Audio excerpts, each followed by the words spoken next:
Did you know a college student once vanished while talking to his parents on the phone, and the call itself never truly ended? This isn't a scene from a horror movie, it's the real, unsolved case of Brandon Swanson.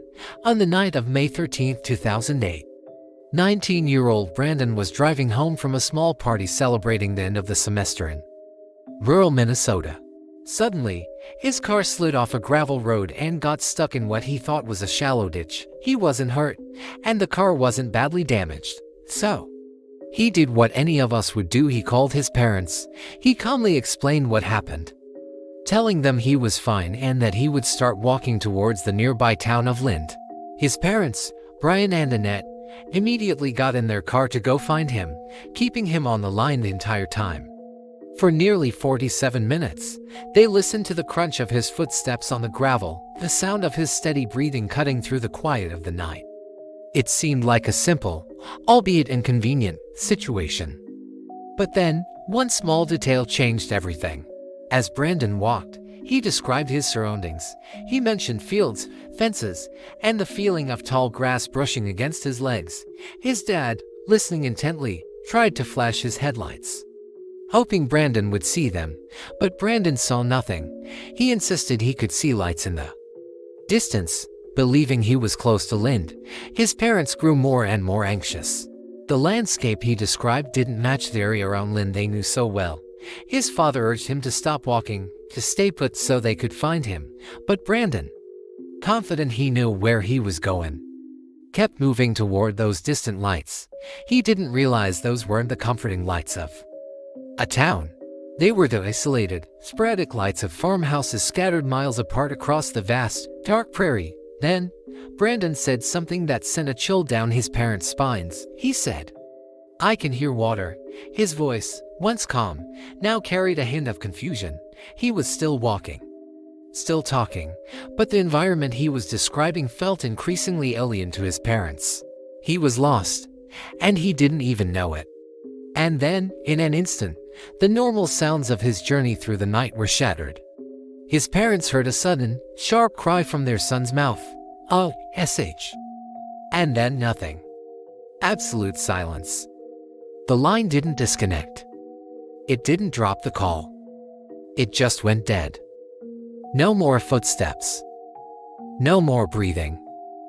Just a haunting, empty static. They frantically called his name over and over into the phone, but there was no reply. For what felt like an eternity, they listened to nothing, until the call finally ended. When police began their search, they made a shocking discovery that turned the entire case on its head. Brandon's car wasn't anywhere near Lynd. It was found over 25 miles away, near the town of Taunton. This meant every single step Brandon took was in the wrong direction, leading him deeper and deeper into unfamiliar territory. Search teams scoured the area.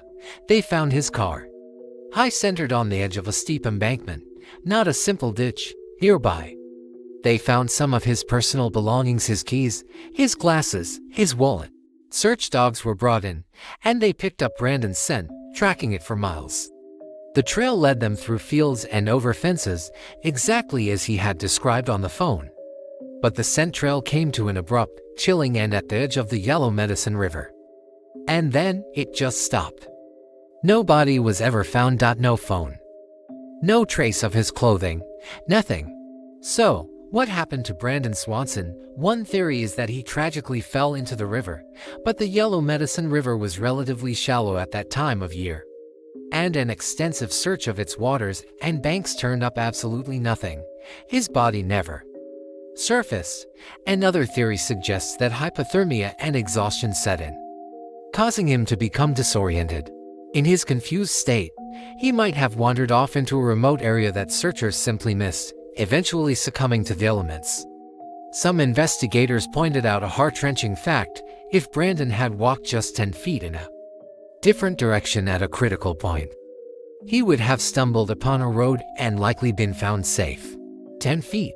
That's the razor-thin margin that separated life from this enduring mystery. To this day, Brandon Swanson's disappearance remains one of the most perplexing and heartbreaking cold cases in the United States. His parents are left with only the memory of that final, horrifying phone call. They can still hear his footsteps, still hear him mention the sound of water, and still hear that final, terrified shout before the line went silent. A young man, on the phone with the very people trying to save him, walked straight into oblivion. Every country has its own dark and solved mysteries just like this one. Stories that linger in the public consciousness, leaving behind more questions than answers. Where are you watching from? Comment your country below, and in a future video, I'll uncover its most chilling unsolved disappearance. Thanks for watching. And don't forget to subscribe for more deep dives into the unknown.